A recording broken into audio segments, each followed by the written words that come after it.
morning. Good morning. I want to, actually Angie started it last week with his teeter-totter metaphor. It's a wonderful metaphor, and the way I'll be talking about it is not the way that it is on the playground where two people get on each end and try to balance it. I'm going to be talking about it in a sense of standing in the middle and trying to balance it that way. That works better with one of the authors I'm going to talk about. And doesn't bring back the memory of being the heavy child who would never achieve balance, but would be used to, you sit on that side and we'll dive off the other side. So there's some kind of physical bad memory, but it's a wonderful metaphor. So I want to talk about a couple of authors that talk about balance. The first is Robert Johnson in his book, Owning Your Own Shadow. Robert Johnson is a Jungian analyst, and he too uses a teeter-totter metaphor, and he talks about middle age and balance in middle age, which I know a few of us are approaching that anyway. Is that right, Bill? But we know who we are at any rate. That in middle age, he explains that we begin to tire of the big swings, the big involuntary swings between misery and suffering and discomfort, and on the other side, excitement seeking and that kind of high energy thing.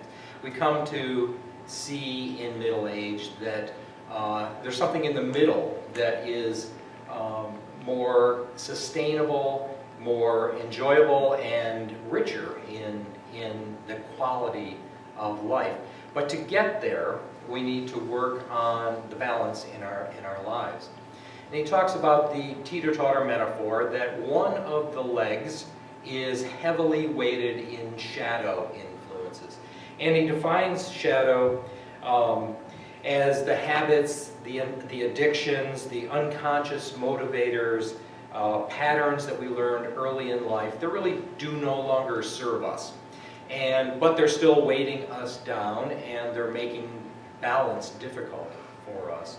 What his idea is that whatever has wounded us earlier in life will be instrumental in our healing. That's what Robert Johnson kind of bases this on. And that balance is achieved by examining those shadow influences and working on them. So through things like meditation, through prayer, through studying, and just basically being honest and alert to our own processes, we can increase our awareness of those influences from earlier in our lives that's still driving the bus to some extent, still just moving us along. And I've had a few classes here at PLC through Emerson where that's really been a focus, to look at what is it that is kind of in charge when our mind and our higher aspirations and thoughts are not. So by examining them and really being honest with them, we can begin to decrease the influence that those things have in our life, and that moves us towards balance. So that was kind of a Jungian analyst perspective on it. Another set of authors, Joel and Michelle Levy, in their book Living Balance, talk about bringing balance into our lives also, and they're more of a positive psychology and mindfulness kind of orientation to bringing more balance into our lives. Their idea, and the way that they define balance, is that we are living in the zone. Those are their words, in the zone, when we are experiencing balance. And they have a nice long list of characteristics that kind of describe balance. And this is where our feet are so well positioned on the teeter-totter that we are really comfortably in balance. We're not shaken, trying to keep it in balance, but we're there. We're just settled in. So it's a time of life where things are flowing for us, where we're having positive experiences, where we're present totally. We're just simply present in our own lives. We have a calm intensity They also describe it as a time of grace, where it just feels like things are working. You just, I don't know if you play cards, but there's times where you just feel like you can't do anything wrong. It's that kind of feeling. And so life is beautiful, life is in balance. That's kind of the state that they describe as being in the zone.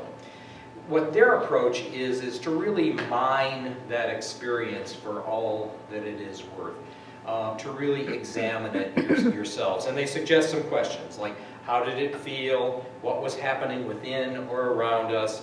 What circumstances supported or triggered this feeling of balance? And question yourself whether you used any strategies. What was it that helped you to get into this state of being? So the idea is that by examining either the balance that we're experiencing right now or the recollection of, I was really in balance at that point or at that time, just what was that about? And by really examining it, knowing it and being grateful for it, we're actually drawing more of it to us. We're, in terms here, we're setting our intention for balance by really examining and knowing what it is that that helped bring this about, and how did it feel. So we're aligning with balance in our lives.